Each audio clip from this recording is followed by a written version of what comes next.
Bonjour, je vais vous parler de mon principe de jeu vidéo éducatif. Donc, excusez-moi si c'est un peu lent, c'est parce que je suis pas habitué de dessiner avec la planche à dessin. Donc, mon jeu vidéo. Il va y avoir deux modes. Le mode éducation, édu, et le mode jeu. OK? Ça, c'est très important. Le mode jeu, c'est celui que tout le monde connaît dans les jeux vidéo normaux. Tu joues, le but, c'est pas d'apprendre, c'est de t'amuser. Par exemple, si c'est un jeu d'aventure comme Zelda, ben, c'est de ramasser une baguette magique, un boomerang, pour avancer avec les niveaux, de trouver des passages secrets, etc. Accumuler de l'argent pour acheter de l'équipement. Bon.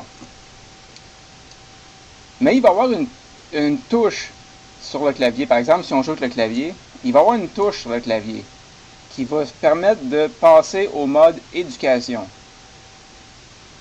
Et vice-versa. Éducation à jeu. Juste avec une touche au clavier. Pour que ce soit très rapide. Aussitôt que le joueur a envie de changer de mode, il pèse sur la touche. Aussi simple que ça. Et pourquoi il voudrait changer de mode? Le mode éducation, c'est là qu'il va apprendre des choses. Comme un jeu vidéo éducatif, mais plus évolué. Pas évolué graphiquement, évolué dans la façon de faire. Donc, quand il va passer en mode éducation, il va s'exercer quelque chose. Par exemple, il pourrait s'exercer à trouver, par exemple, on donne une droite sur un plan cartésien. Et c'est quoi la pente? La droite. OK? C'est quoi la l'origine? C'est quelque chose qui est appris à l'école secondaire. Là, vous allez me dire, ouais, mais c'est plate. Oui, en temps normal, c'est plate apprendre ça. OK? Mais le but du jeu, c'est de rendre ça intéressant. C'est pas impossible. C'est juste qu'il faut arrêter de s'imaginer les jeux éducatifs d'aujourd'hui, comment ils sont faits. C'est vraiment plate. Je n'ai vu beaucoup sur Internet. Les graphiques peuvent être beaux, les sons sont beaux, mais le jeu semble tellement fait pour être éducatif que franchement, ça enlève tout le fun des jeux vidéo. Donc, comment je veux transformer ça? C'est pas en mettant des feux d'artifice, puis des félicitations quand tu as réussi, puis avec un petit singe qui t'applaudit, puis ces niaiseries-là. Non, non, non. Ce que je veux faire, c'est que quand tu passes en mode éducation, puis par exemple, tu apprends ça, tu accumules des points, OK? Tu accumules des points. Mettons, ça peut être une barre d'énergie ou je sais pas quoi. Tu accumules quelque chose. Tu accumules. Plus tu es bon, plus tu accumules. Et tu trouves que tu as assez accumulé de choses, tu peux passer au mode jeu comme avant. OK? Mais ce que tu as accumulé là, en mode éducation, quand tu passes en mode jeu, tu l'utilises. Par exemple, si c'était le jeu Zelda, par exemple, puis tu as les. Excusez si je dessine mal, là. Mettons que ça c'est des pièces d'or. Ben, les pièces d'or que tu as accumulées en mode éducation, quand tu vas passer au mode jeu, ils vont te servir. Tu vas pouvoir acheter de l'équipement avec ces pièces d'or-là. Mais dans le jeu aussi, juste en mode jeu aussi, par exemple, tu pourrais accumuler des pièces d'or, mais à un taux plus lent. Par exemple, en tuant des fantômes ou je sais pas quoi, tu pourrais accumuler des pièces d'or. Mais si tu veux accélérer le processus pour avoir plus de pièces d'or plus rapidement, tu pourras passer en mode éducation. Et plus tu vas être bon, plus tu vas gagner d'habilité, plus tu vas gagner rapidement des pièces d'or. Ok, ça c'est juste un petit exemple. Accumuler des pièces d'or. Ou ça pourrait être, par exemple, dans Zelda 1, sur le Nintendo, le premier Zelda qui est sorti, tu avais une quantité limite de bombes que tu pouvais transporter avec toi. Je sais pas si c'était 8. Puis je pense que cette quantité-là pouvait augmenter, à moins que ce soit dans Zelda 3, la quantité que tu pouvais transporter pouvait augmenter avec le temps. Par exemple, au début, tu peux juste transporter 8 bombes, après ça, tu peux en transporter 16, par exemple. Ben ça, c'est le genre de choses, c'est le genre de upgrade que tu pourrais acquérir grâce au mode éducation. C'est-à-dire que dans le mode jeu, tu joues, tu peux faire tout ce que tu veux dans le jeu, ok? Pas besoin de passer au mode éducation. C'est-à-dire que pendant que tu joues, il n'y a rien qui t'oblige à passer au mode éducation, ok? Le jeu comme tel, il ressemble à un vrai jeu des années 80, par exemple. Pas un jeu full 3D de la PlayStation 4. Non, ça, je suis pas capable. Mais par exemple, si tu transportes juste 8 bombes, puis tu veux vraiment augmenter ta capacité de bombe pour poser plus de bombes à la fois, ok?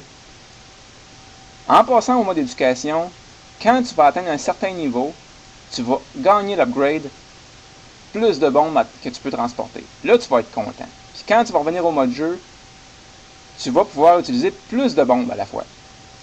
Donc, je ne sais pas si vous voyez à quoi je vais en venir. C'est que tu as un incitatif à passer au mode éducation. Sans être obligé. Les jeux vidéo éducatifs d'aujourd'hui, tu es en mode éducation en permanence. Puis c'est plate. OK? Je suis désolé pour les compagnies qui font des jeux vidéo éducatifs, mais tous ceux que j'ai vus jusqu'à date, il n'y en a pas un qui me plu. Parce que, oui, je suis content, oui, j'ai réussi à faire 3 plus 4, etc. Mais tu vois pas à quoi ça mène. Puis tu vois pas l'utilité de le faire. Une fois que tu as atteint tel niveau, une fois que tu as joué une demi-heure, tu n'as pas envie de rejouer une deuxième fois. Aussi, tu n'as pas vraiment de suivi de ta progression. Oui, ton score augmente, mais tu n'as pas un objectif à part de peut-être terminer le jeu. Mais ça, c'est pas suffisant. Donc, dans mon principe que je veux faire, quand tu es en mode éducation, c'est un mode qui va être qui va demander beaucoup d'essais-erreurs de ma part en le programmant, parce qu'il faut que le joueur puisse savoir où est-ce qu'il s'en va, qu'est-ce qu'il a fait avant, c'est-à-dire qu'il faut qu'un historique soit gardé, et il faut qu'il soit capable de trouver son chemin. Parce qu'en mode éducation, il va y avoir beaucoup de choses à pratiquer. Là, j'ai dit l'exemple de trouver la pente d'une droite, mais ça pourrait être aussi, à un niveau plus bas, ça pourrait être juste de trouver les points sur une droite. C'est quoi ce point-là? C'est quoi la coordonnée X, quoi la coordonnée Y? Ou bien aussi juste la pente, est-ce qu'elle est positive ou elle est négative? Puis dessine-moi une pente négative, dessine-moi une pente positive, dessine-moi une pente nulle. OK? Donc ça, il y a comme une carte. J'ai de la misère un peu à dessiner ça parce que je l'imagine souvent, mais je ne l'ai jamais mis sur papier réellement. Mais il y aura comme une carte de thème. OK? Puis par exemple, le joueur peut choisir en tout temps où est-ce qu'il va pratiquer dans la carte. Par exemple, s'il pratique ici, ça correspond à trouver la pente d'une droite. OK? Là, il va gagner des choses en s'exerçant. Mais s'il bloque, s'il dit, voyons, je comprends pas c'est quoi la pente d'une droite, je sais même pas c'est quoi une droite, qu'est-ce qu'il veut dire par là? Au lieu de se décourager, puis de rien faire, de rien accumuler, puis de tant pis, j'abandonne le jeu, qu'est-ce qu'il va faire? Il va être capable de savoir qu'est-ce qui lui manque pour comprendre ce que c'est. Peut-être que ce qui lui manque, ça se trouve ici. Là, il va avoir une façon visuelle de bien le guider. Je sais pas, avec un jeu de couleurs, avec des flèches, ou je sais pas quoi encore. Peut-être qu'ici, on lui demande juste de dire « Je te donne 2 points, OK? Es-tu capable de me faire une droite qui passe par les 2 points? » Ça, il dit « Ben oui, je suis capable, franchement, c'est ça. » Alors, mieux dessiné que ça, là. Puis il pourra s'exercer tant qu'il veut, juste à ce niveau-là. OK? Je te donne 2 points. Es-tu capable de me dessiner une droite qui passe par les 2 points? Il va dire, ben oui, je suis capable. Ben, là, il va se trouver un peu bon, OK? Là, il va gagner un peu confiance. Il dit, au moins, je suis capable de tracer une droite quand il y a 2 points. Là, il va continuer d'accumuler des choses. Peut-être qu'il va en accumuler moins, parce qu'il va être un niveau moins élevé en éducation. OK? Peut-être qu'il va en accumuler moins. Peut-être que ce ne sera pas des pièces d'or. Peut-être que ça va être des petits cœurs. Je ne sais pas, mais il va accumuler quelque chose. C'est certain qu'il va accumuler quelque chose. À chaque fois qu'il se pratique, il accumule quelque chose. C'est un incitatif. OK? Donc, s'il dit, OK, j'accumule des petits cœurs, bon, je suis content, je gagne confiance. Là, je trouve ça très facile, puis je trouve que je commence à perdre mon temps à faire des exercices enfantins comme ça. Parfait. il va pouvoir choisir en tout temps quel niveau tu vas aller de bord. Veux-tu aller à ce niveau-là? OK? Il va voir, si je vais à ce niveau-là, je vais gagner 2 fois plus de cœurs. Tandis que si je vais là, je fais juste gagner des cœurs une fois. Fait que là, il va dire, oui, oui, oui, je pense que je suis assez bon, puis je suis prêt à essayer d'avoir un peu plus de défis pour gagner un peu plus aussi. OK, dans cet autre niveau-là, par exemple, ça va être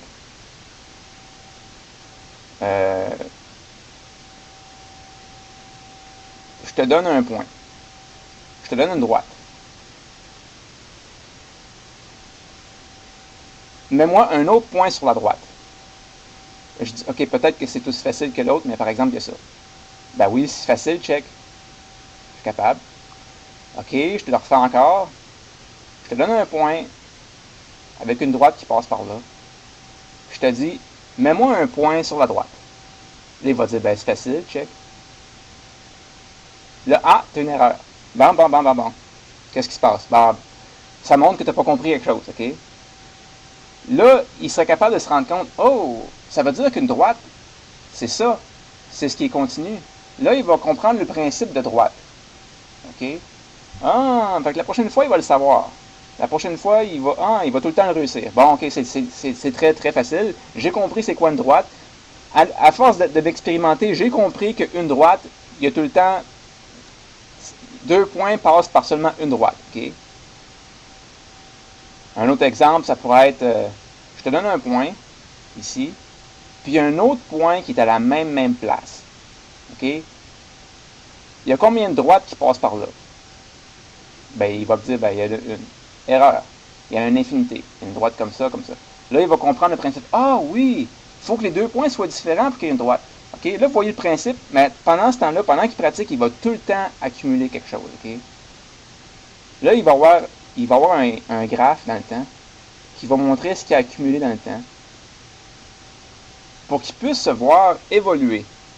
Quand quelqu'un s'exerce dans un livre d'exercices en mathématiques, il peut être content dans le sens que oui, j'ai réussi tel exercice et tout ça, mais il ne se voit pas vraiment évoluer parce que il ne regarde pas vraiment le passé. Il n'y a pas un graphe qui se forme de son évolution au cours du temps. Okay? Mais dans le jeu, oui, il va l'avoir. Puis ça, c'est très, très important parce que ça motive beaucoup de voir une évolution dans le temps. Tu peux regarder, ah, regarde la semaine passée, comment j'étais pas bon, hein. Ah, et après ça, j'étais rendu bon.